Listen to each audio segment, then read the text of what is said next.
Good afternoon students. Today we are going to discuss about the idealism. आज हम idealism के बारे में पढ़ेंगे। आइडियलिज्म जो कि वेस्टर्न फिलॉसफी की प्रमुख विचारधारा है, ठीक है।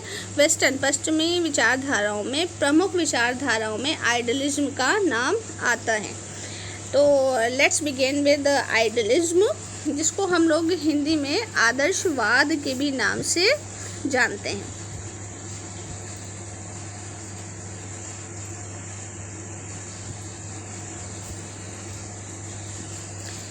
आइडियलिज्म को सबसे पहले जो सामने आया, आइडियलिज्म आदर्शवाद को जो सबसे पहला व्यू पॉइंट जो आदर्शवाद का जो व्यू पॉइंट दिया है वो प्लेटो ने दिया है, जो 400 BC में उन्होंने दिया था। 400 BC में उन्होंने एक पुस्तक लिखी थी, एक बुक लिखी थी जिसका नाम था द रिपब्लिक। उस बुक में आदर्शवाद के बारे में, इस विचारधारा के बारे में देखने को मिलता है। अगर आपसे पूछे कि who is the profounder of idealism, तो प्लेटो। अब हम देखेंगे कि अगर हम आइडियलिज्म शब्द की बात करते हैं, जैसे कि आप लोग अपने स्क्रीन पर देख पा रहे होंगे, तो आइडियलिज्म शब्द का अगर हम हिंदी रूपांतरण की बात करेंगे तो होता है विचारवाद।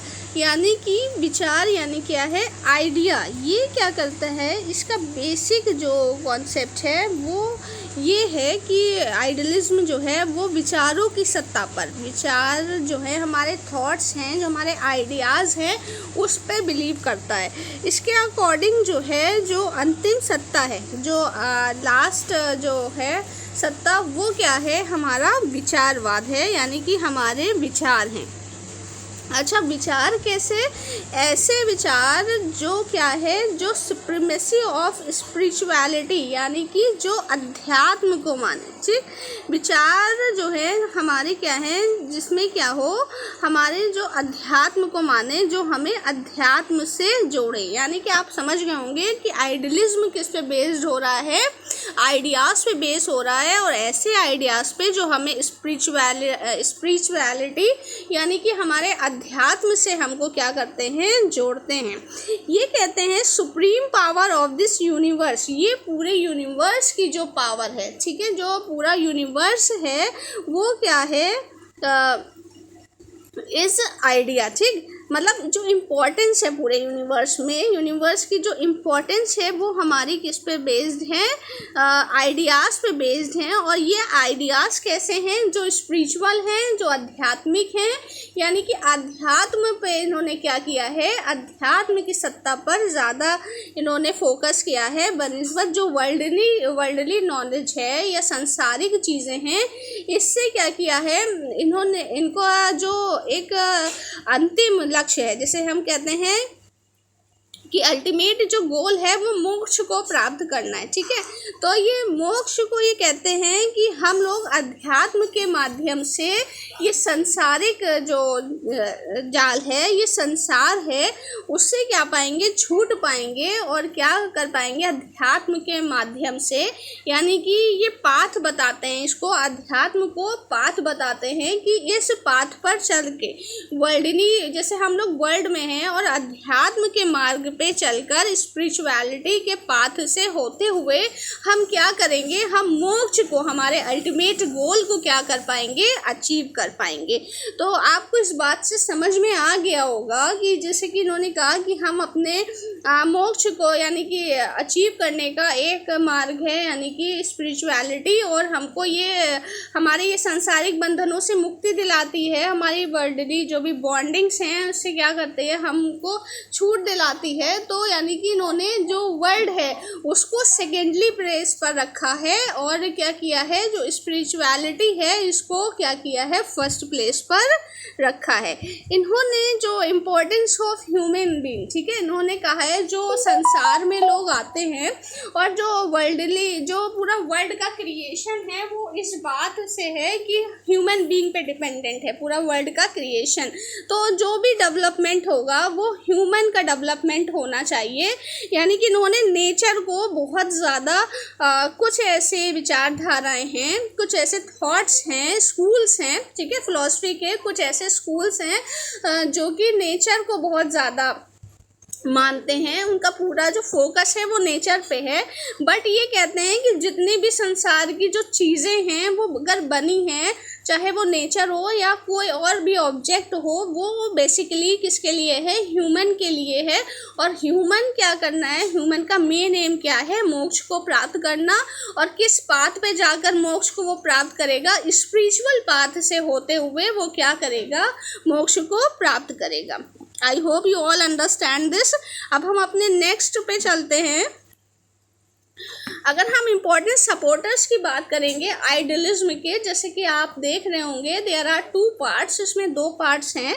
The first one is this one, first जो है वो ये है, और सेकंड वन है हमारा ये। अच्छा, इसलिए इसको ये 2 पार्ट्स में डिवाइड मैंने किया हुआ है बिकॉज ये वेस्टर्न हमारे फिलोसफर्स हैं, ठीक है, और ये जो फिलोसफर्स हैं ये हमारे इंडियन फिलोसफर्स हैं जो कि आइडियलिज्म को सपोर्ट करते हैं। अच्छा, वेस्टर्न फिलोसफर्स में जैसे कि हम देखें तो पहले हमारे सोक्रेटिस हैं, ठीक है, जो आइडियलिज्म को, आदर्शवाद को मानते हैं, सुकरात। दूसरा है प्लेटो, ठीक है, Plato, Spinoza, Kant, Hegel, Descartes और बर्कले, ये सारे जो हैं these are the main supporters of idealism, आदर्शवाद के पश्चिमी जो वो है फिलोसफर्स हैं, ठीक है, these are the western philosophers, ये सब वेस्टर्न फिलोसफर्स हैं, ठीक, जो सपोर्ट करते हैं आइडियलिज्म को। और ये कौन है, हमारे इंडियन फिलोसफर हैं जो सपोर्ट करते हैं आइडियलिज्म को, जिसमें कि स्वामी विवेकानंद का नाम आता है, श्री अरविंदो का नाम आता है और महात्मा गांधी का नाम आता है। नेक्स्ट हम देखते हैं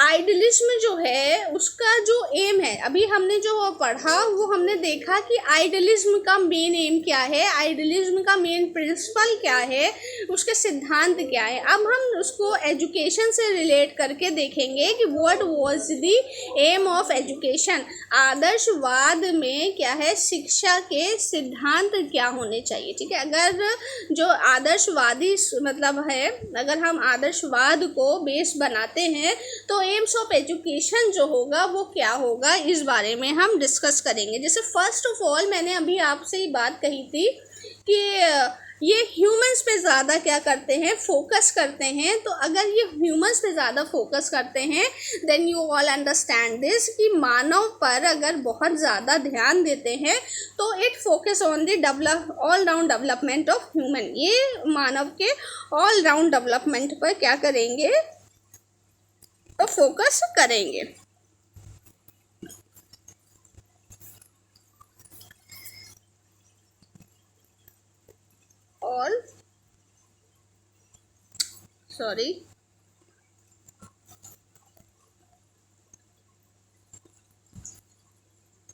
ऑल राउंड डेवलपमेंट, ठीक है, ये ह्यूमन के ऑल राउंड डेवलपमेंट पे क्या करेंगे, फोकस करेंगे। तो हमारी एजुकेशन का जो एम है वो क्या होना चाहिए, ऑल राउंड डेवलपमेंट होना चाहिए। अच्छा, जो अप्रोचेस जो होंगी, ठीक है, जो हमारी अप्रोचेस होंगी जिसके ज़रिए क्या होगा, जो एजुकेशन को डिलीवर किया जाएगा वो क्या होगा, इसमें ट्रेडिशनल वे को क्या करेंगे, ये फॉलो करेंगे। अगर हम टीचर्स की बात करें तो टीचर में क्या होगा, जो टीचिंग लर्निंग जो होता है, ठीक है, जो इंस्ट्रक्शन है, टीचिंग लर्निंग इंस्ट्रक्शन में जो टीचर का रोल है वो फर्स्ट प्लेस है, ठीक है। इसमें नेक्स्ट है हमारी अध्यात्म की उन्नति करना, इसका एम क्या होगा एजुकेशन का, हमारी स्पिरिचुअल, ठीक है, स्पिरिचुअल डेवलपमेंट करना, आध्यात्मिक विकास करना, स्पिरिचुअल डेवलपमेंट, ठीक, आध्यात्मिक विकास करना, सांस्कृतिक विरासत की रक्षा करना, ठीक है, कल्चरल डेवलपमेंट करना, कल्चरल डेवलपमेंट करना, ठीक है। और क्या है, और हमको क्या करना, हमको तैयार करना मोक्ष की प्राप्ति के लिए।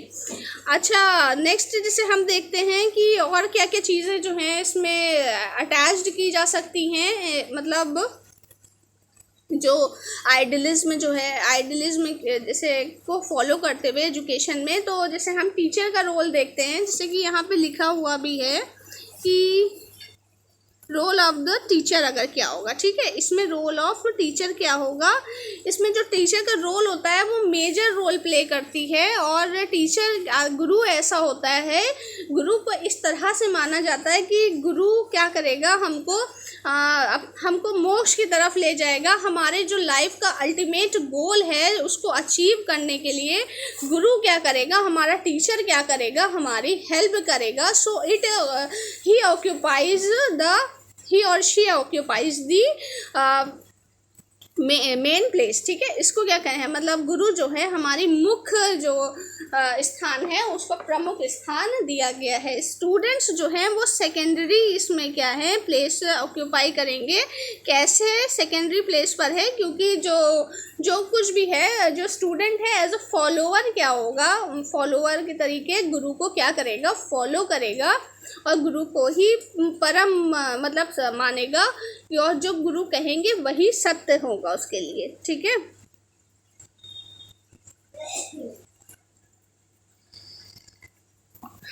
नेक्स्ट अब हम देखते हैं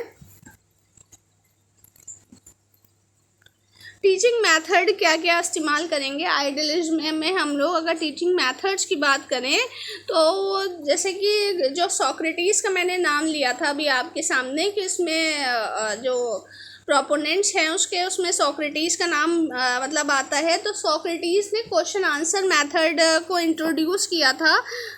तो प्रश्न उत्तर विधि, ठीक है, पहली जो विधि है प्रश्न उत्तर विधि। सेकेंड है डिस्कशन विधि, ठीक है, डिस्कशन विधि को प्लेटो ने दिया था। और डिटेक्टिव मेथड जो था आगमन और निगमन विधि अरिस्टोटल ने दिया था, आगमन विधि। नेक्स्ट है लेक्चर मेथड, ठीक है, व्याख्यान विधि और डिबेट यानी कि चर्चा परिचर्चा, ठीक है। ये सारी जो हैं जो विधियां हैं, ये सब विधियां हम क्या करेंगे, टीचिंग मेथड जो हैं शिक्षण विधियां, उनको हम आदर्शवाद में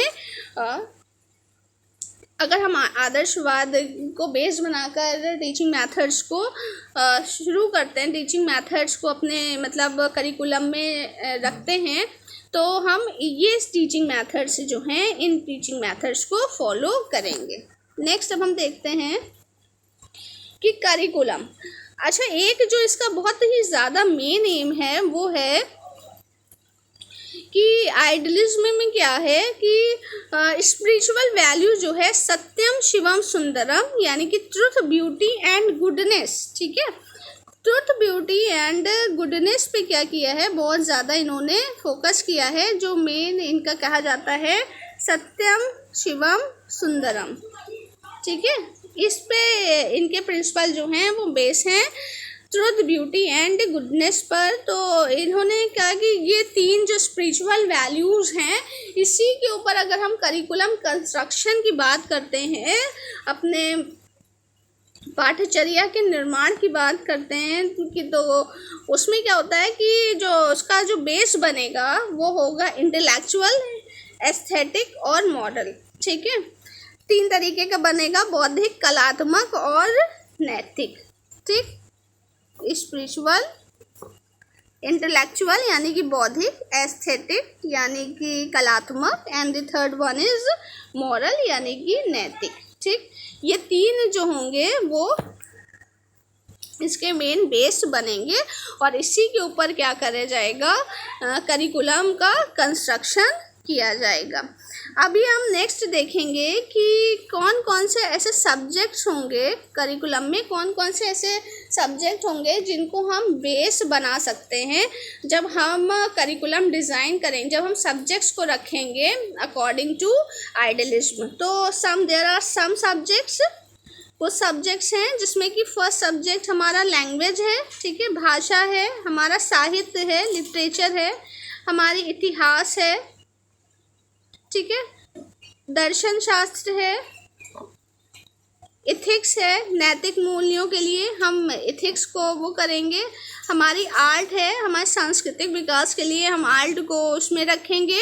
हमारी मॉरल साइंस है, हमारा नैतिक विकास जो है हमारा वो मॉरल साइंस से होगा। इथिक्स और मॉरल वैल्यूज़ जो हैं, जैसे मैंने अभी आपको 3 एक्टिविटीज़ बताई हैं इसमें, जो ये है ये मॉरल की अगर हम बात करें तो इथिक्स जो है हमारे मॉरल में आ जाएगा। मॉरल साइंस जो है और इथिक्स है ये मॉरल वैल्यूज़ को बढ़ाएंगे। हमारी लिटरेचर और लैंग्वेज जो है हमारे इंटेलेक्ट को बढ़ाएगी। और एस्थेटिक को, आर्ट है, फिलॉसफी, ये सब एस्थेटिक सेंस को क्या करेंगे, इंक्रीज करेंगे। अब हम नेक्स्ट देखेंगे कि अगर हम इसमें डिसिप्लिन की बात करें, एक बार और हम कर सकते हैं डिसिप्लिन, ठीक है। तो डिसिप्लिन कैसा होना चाहिए, डिसिप्लिन की अगर हम बात करें तो उन्होंने सेल्फ डिसिप्लिन की बात करी है। डिसिप्लिन के मामले में सेल्फ डिसिप्लिन को कहते हैं कि हमको क्या करना है, स्टूडेंट को सेल्फ डिसिप्लिन सिखाना है ताकि वो स्वयं को, इसमें कहा गया कि अपनी इंद्रियों को वश में करके क्या करना है, हमको मोक्ष की प्राप्ति करनी है। तो इंद्रियों को कब हम वश में करेंगे,